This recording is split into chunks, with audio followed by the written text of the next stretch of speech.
রাজধানী জুড়ে তখন বৈষম্য বিরোধী শিক্ষার্থীদের আন্দোলন চলছে। এর আগেই শিক্ষার্থীরা সরকারি চাকরিতে সকল অযৌক্তিক ও বৈষম্যমূলক কোটা বাতিল করার দাবিতে বিভিন্ন কর্মসূচি সফল করেছে। কিন্তু স্বৈরাচারী সরকারের দোসর ছাত্র সংগঠনের সন্ত্রাসীদের তাণ্ডব আর পুলিশি নির্যাতনের বিরুদ্ধে বৈষম্য বিরোধী ছাত্র আন্দোলন আরও বেগবান হয়। পুলিশের গুলিতে সারা দেশে নিহত ও আহত হন শতাধিক শিক্ষার্থী। রংপুরে বেগম রোকেয়া বিশ্ববিদ্যালয়ের শিক্ষার্থী আবু সাইদ অসম সাহসে পুলিশের গুলিকে আলিঙ্গন করে শহীদ হন। 19 জুলাই রাজধানীর উত্তরা, মোহাম্মদপুর, বাড্ডা, পল্টন সহ বিভিন্ন এলাকায় আন্দোলনকারীদের সঙ্গে পুলিশের সংঘর্ষ চলছিল। আন্দোলন প্রতিহত করতে ঢাকার বিভিন্ন স্থানে র্যাব, পুলিশ হেলিকপ্টার দিয়ে টিয়ার সেল, সাউন্ড গ্রেনেড ও গুলি চালায়। কেবল এদিনই 66 জন নিহত ও আহত হন কয়েকশো মানুষ। এদিন ঢাকার যাত্রাবাড়ির রায়েরবাগ এলাকায় 8 তলায় বাসার বারান্দায় বাবা মায়ের সঙ্গে দাঁড়িয়েছিল 4 বছরের শিশু আব্দুল আহাদ। কিছু বুঝে ওঠার আগেই বারান্দার রেলিং ছেড়ে লুটিয়ে পড়ে আহাদ। তো ঠিক মাঝে না মেবি এই জায়গাটা ছিল আর কি, এই জায়গাটা বুলেটটা ঠিক এদিক দিয়ে আসে, এসে বাবুর ঠিক একেবারে ডাইন চোখের এদিকে লেগে এই পিছন সাইডটায় মানে এসে হয়ে ঠিকে যায়, বুলেটটা বের হয় না। তো আমার হাতের উপরেই গুলি খেয়ে কোনো মানে আওয়াজ করতে পারে নাই, ডাইরেক্ট এভাবে হাতের উপর পড়ে গেছে আমার হাতের উপরে। সকালেও আমার বুকের ভিতরে এসে আমাকে বলতেছে যে আব্বু তোমার বুকের ভিতরে আমার অনেক ভালো লাগে, আমার অনেক ভালো লাগে তোমার বুকের ভিতরে, তুমি আমাকে থেকে যেও না, তুমি আমার কাছে থাকো, তুমি আমাকে অফিসে নিয়ে যাবার সাথে করে। এভাবে আমার কাছে খুব আবেগ ঘনপ্রবণ এভাবে বলতেছে। আসলে তো জানি না যে এটাই হয়তো শেষ বলা, বুকে বাবার বুকে শেষ স্মৃতিটুকু এভাবে ছিল। আহাদের গ্রামের বাড়ি ফরিদপুরের ভাঙ্গা উপজেলার মানিকদহ ইউনিয়নের পুখুরিয়া গ্রামে।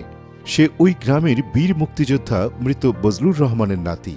ভাগ্যের কি নির্মম পরিহাস যে স্বাধীনতার জন্য মরহুম বীর মুক্তিযোদ্ধা বজলুর রহমান একদিন জীবন বাজি রেখে লড়াই করেছিলেন, সেই স্বাধীন দেশেই তার শিশু নাতিকে সরকারি বাহিনীর গুলিতে প্রাণ দিতে হলো। গ্রামের বাড়িতে আগে পারিবারিক কোনো কবরস্থান ছিল না। শিশু আহাদকে দাফনের মধ্য দিয়েই কবরস্থানটির যাত্রা শুরু হলো। আমার নাতিনির জন্য আমার সারা পৃথিবী লইয়ে গেছে। এর মৃত্যু দেখি নাই, আর এর মৃত্যু হবে জীবনে ধারণা করি নাই। আমার আব্দুল আহাদ সারা পৃথিবী জোড়া নাম আব্দুল আহাদ আমার যে কত আদর করছে। আমার কাছে সোনা পাখি দাদু, তুমি আমার সোনা পাখি দাদু। বাসায় গেলি বলছে আজকে মজা হবে আজকে। একই দিন বিকেলে নারায়ণগঞ্জ সদরের নয়ামাটি এলাকায় পুলিশের সঙ্গে শিক্ষার্থীদের সংঘর্ষ হয়। সে সময় পরিবারের সবার সঙ্গে বাসার ছাদে গিয়েছিল 6 বছরের ছোট্ট মেয়ে রিয়া গোপ। হঠাৎ গুলি এসে লাগে প্রথম শ্রেণীর শিক্ষার্থী রিয়ার মাথায়। দ্রুত তাকে উদ্ধার করে হাসপাতালে নেওয়া হয়। 5 দিন হাসপাতালে চিকিৎসাধীন থাকার পর ঢাকা মেডিকেল কলেজ হাসপাতালে মারা যায় সে।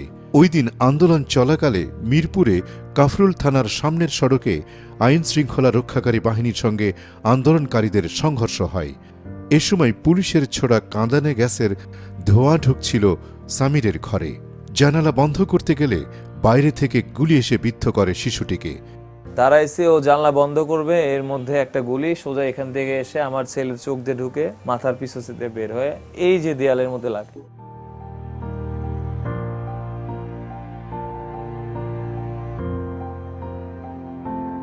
নতুন বাংলাদেশ তার আর দেখা হলো না। একবার বলছিল বাবা আমি ফুটবলার হব, আমি বলেছিলাম যে বাবা আমাদের দেশে তো আসলে ফুটবলটা ওভাবে প্রচলন আছে, বাট ভবিষ্যৎটা কত, তুই অন্য কিছু শিখ।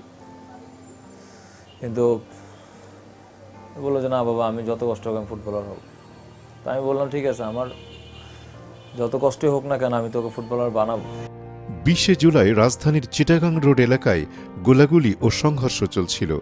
পুলিশ ও শিক্ষার্থীদের মধ্যে চলছিল পাল্টাপাল্টি ধাওয়া।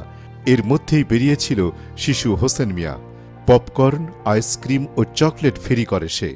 আজ আমার ফুলা বাসা আসছে না, পরে কান্দাড়ি করতেছি, পরে অন্য লোক একটা ছবি দেখছে এটা নিয়ে তোমার ফুলা, আমরা বেশি কয়টা মেডিকেল ফাটাইছি তোমরা মেডিকেল যাও। ওই ঢাকা মেডিকেল আসতে রাত্রে 11টা বেজে গেছে। আর মেডিকেল থেকে আমার ফুলার ছবি দেখছি, দেখে তোমার ফুলা এখানে আছে, পরে ঘন্টানের পরে আমার ফুলার লাশের উপরে লাশ দেয়ছে আমার ফুলার।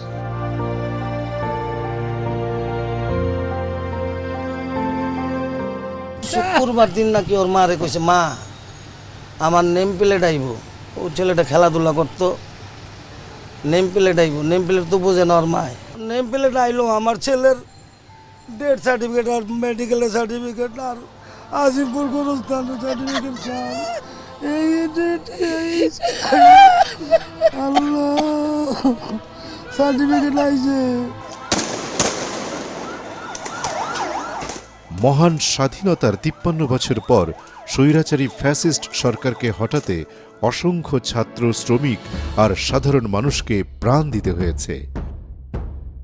এই মৃত্যুর দীর্ঘ মিছিলে যুক্ত হয়েছে অনেক শিশু কিশোরের নাম। মুক্তির মন্দির সোপান তলে কত প্রাণ হলো বলিদান, লেখা আছে অশ্রু জলে। মুক্তির মন্দির সোপান তলে কত প্রাণ হলো বলিদান, লেখা আছে